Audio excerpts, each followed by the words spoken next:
Hello दोस्तों, आप सबका बहुत बहुत स्वागत है हमारे यूट्यूब चैनल पे। तो प्यारे दोस्तों, आज की वीडियो में हम लोग देखने वाले एक अच्छा 8वीं के विज्ञान के कुछ महत्वपूर्ण ऑब्जेक्टिव प्रश्न 2024 के एग्जाम के लिए। यहां से आपको अपने एग्जाम में बहुत सारे प्रश्न देखने को मिलेगा। तो चलिए प्यारे दोस्तों, इस वीडियो को शुरू करते हैं। 61 नंबर का प्रश्न है, कोशिका कितने प्रकार की होती है? ऑप्शन नंबर ए में 1, बी में 2, सी में 3, डी में 4। तो प्यारे दोस्तों, कोशिका मुख्यतः 2 प्रकार की होती है, इसलिए इसका सही आंसर जो ऑप्शन नंबर बी सही हो जाएगा। चलिए तो अगला प्रश्न देखते हैं। अगला प्रश्न है, कौन सा धातु कमरे के ताप पर द्रव अवस्था में होता है? ऑप्शन नंबर 1 में है लौह, 2 में है पारा, 3 में तांबा, 4 में एल्यूमिनियम। तो प्यारे दोस्तों, पारा धातु कमरे के ताप पर द्रव अवस्था में होता है, इसलिए इसका सही आंसर ऑप्शन नंबर 2 सही हो जाएगा। चलिए तो अगला प्रश्न देखते हैं। अगला प्रश्न है, मलेरिया परजीवी का वाहक है? ऑप्शन नंबर 1 में मादा एनोफ्लिज मच्छर, 2 में कॉकरोच, 3 में घरेलू मक्खी, 4 में तितली। तो प्यारे दोस्तों, इसका सही आंसर जो मादा एनोफ्लिज मच्छर, ऑप्शन नंबर 1 सही हो जाएगा। चलिए तो अगला प्रश्न देखते हैं। अगला प्रश्न है, संचारी रोगों का सबसे मुख्य कारक है? ऑप्शन नंबर 1 में चींटी, 2 में घरेलू मक्खी, 3 में ड्रैगन मक्खी और 4 में मकड़ी। तो प्यारे दोस्तों, इसका सही आंसर घरेलू मक्खी, ऑप्शन नंबर 2 सही हो जाएगा। चलिए तो अगला प्रश्न देखते हैं। अगला प्रश्न है, कौन विद्युत का चालक नहीं है? ऑप्शन नंबर 1 में तांबा, 2 में लोहा, 3 में प्लास्टिक, 4 में ग्रेफाइट। तो प्यारे दोस्तों, प्लास्टिक विद्युत का चालक नहीं है, इसलिए इसका सही आंसर हो जाएगा ऑप्शन नंबर 3 सही हो जाएगा। चलिए तो अगला प्रश्न देखते हैं। अगला प्रश्न है, किशोर अवस्था की उम्र है? ऑप्शन नंबर 1 में 0 से 6 वर्ष, 2 में 6 से 10 वर्ष, 3 में 11 से 19 वर्ष और 4 में इनमें से कोई नहीं। प्यारे दोस्तों, किशोर अवस्था की उम्र 11 से 19 वर्ष होती है, इसलिए इसका सही आंसर हो जाएगा ऑप्शन नंबर 3। चलिए तो अगला प्रश्न देखते हैं। अगला प्रश्न है, बल का अंतरराष्ट्रीय मात्रक है? ऑप्शन नंबर 1 में न्यूटन, 2 में मीटर, 3 में न्यूटन मीटर और 4 में इनमें से कोई नहीं।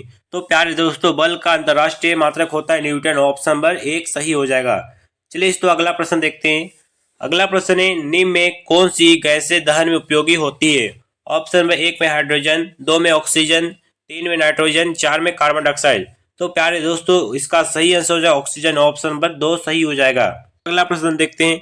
अगला प्रश्न है, आंतरिक निषेचन होता है? ऑप्शन नंबर 1 में मादा के शरीर में, 2 में मादा के शरीर के बाहर, 3 में नर के शरीर में, 4 में नर के शरीर के बाहर। तो प्यारे दोस्तों, आंतरिक निषेचन होता है ना, वह मादा के शरीर में होता है, इसलिए इसका सही आंसर ऑप्शन नंबर 1 सही हो जाएगा। चलिए तो अगला प्रश्न देखते हैं। अगला प्रश्न है, मानव नेत्र में किस प्रकार का लेंस रहता है? ऑप्शन नंबर 1 में उत्तल, 2 में अवतल, 3 में समतल, 4 में इनमें से कोई नहीं। तो प्यारे दोस्तों, इसका सही आंसर हो जाएगा उत्तल, ऑप्शन नंबर 1 सही हो जाएगा। चलिए तो अगला प्रश्न देखते हैं। अगला प्रश्न है, मिट्टी को उलटने पलटने एवं पोला कटने की प्रक्रिया को कहते हैं? ऑप्शन नंबर 1 में जुताई, 2 में कटाई, 3 में बुआई, 4 में निराई। तो प्यारे दोस्तों, इसका सही आंसर होगा जुताई, ऑप्शन नंबर 1 सही हो जाएगा। तो वीडियो पसंद आया तो लाइक करेंगे प्यारे दोस्तों। चलिए तो अगला प्रश्न देखते हैं। अगला प्रश्न है, निम्न में से कौन सौर परिवार का सदस्य नहीं है? ऑप्शन नंबर 1 में क्षुद्र ग्रह, 2 में उपग्रह, 3 में तारामंडल, 4 में धूमकेतु। तो प्यारे दोस्तों, इसका सही आंसर तारामंडल, ऑप्शन नंबर 3 सही हो जाएगा। चलिए तो अगला प्रश्न देखते हैं। सूर्य से सबसे अधिक दूरी वाला ग्रह है? ऑप्शन नंबर 1 में नेपच्यून, 2 में शनि, 3 में बुध, 4 में बृहस्पति। तो प्यारे दोस्तों, इसका सही आंसर होगा नेपच्यून, ऑप्शन नंबर 1 सही हो जाएगा। चलिए तो अगला प्रश्न देखते हैं। अगला प्रश्न है, घर्षण निर्भर करता है? ऑप्शन नंबर 1 में पृष्ठों की प्रकृति पर, 2 में आयतन पर, 3 में पदार्थ की प्रकृति पर, 4 में वायुमंडलीय दाब पर। तो प्यारे दोस्तों, आप लोग याद रखिएगा, घर्षण निर्भर करता है पृष्ठों की प्रकृति पर, इसलिए इसका सही आंसर ऑप्शन नंबर 1 सही हो जाएगा। चलिए दोस्तों, अगला प्रश्न देखते हैं। अगला प्रश्न है, कृत्रिम रेशम का दूसरा नाम क्या है? ऑप्शन नंबर 1 में नायलॉन, 2 में रेयॉन, 3 में एक्रिलिक, 4 में पॉलिस्टर। तो प्यारे दोस्तों, इसका सही आंसर रेयॉन, ऑप्शन नंबर 2 सही हो जाएगा। चलिए दोस्तों, अगला प्रश्न देखते हैं।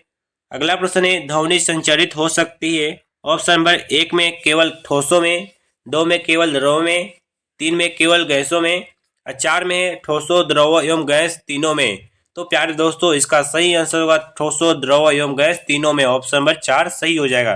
चलिए तो अगला प्रश्न देखते हैं। अगला प्रश्न है, कौन प्राकृतिक परिघटनाएं नहीं है? ऑप्शन नंबर 1 में भूकंप, 2 में चक्रवात, 3 में तरित, 4 में भूसंपर्कन। तो प्यारे दोस्तों, इसका सही आंसर ऑप्शन नंबर 4 सही हो जाएगा। चलिए तो अगला प्रश्न देखते हैं। अगला प्रश्न है, निम्नलिखित में कौन सी पौधा घर गैस नहीं है? ऑप्शन नंबर 1 में कार्बन डाइऑक्साइड, 2 में सल्फर डाइऑक्साइड, 3 में मीथेन, 4 में नाइट्रोजन। तो प्यारे दोस्तों इसका सही आंसर हो जाएगा और नाइट्रोजन, ऑप्शन नंबर 4 सही हो जाएगा। चलिए दोस्तों अगला प्रश्न देखते हैं। अगला प्रश्न है वनोन्मूलन का कारण है। ऑप्शन नंबर 1 में भवन निर्माण, 2 में सड़क निर्माण, 3 में कागज उद्योग, 4 में इनमें से सभी। तो प्यारे दोस्तों इसका सही आंसर हो जाएगा कागज उद्योग, ऑप्शन नंबर 3 सही हो जाएगा। चलिए अगला प्रश्न है कौन जीवाश्म ईंधन नहीं है। ऑप्शन नंबर 1 में कोयला, 2 में लकड़ी, 3 में प्राकृतिक गैस, 4 में पेट्रोलियम। तो प्यारे दोस्तों इसका सही आंसर है लकड़ी, ऑप्शन नंबर 2 सही हो जाएगा। वीडियो पसंद आए तो लाइक शेयर कमेंट कीजिए प्यारे दोस्तों, और अभी तक हमारे चैनल को सब्सक्राइब नहीं किए जाके सब्सक्राइब कर लीजिए, साथ ही बेल आइकन को प्रेस कर लीजिएगा। अभी तक हमारे टेलीग्राम चैनल पर नहीं जुड़े तो जाके जुड़ सकते हैं, जिसका लिंक डिस्क्रिप्शन में दिया है। Okay, thank you.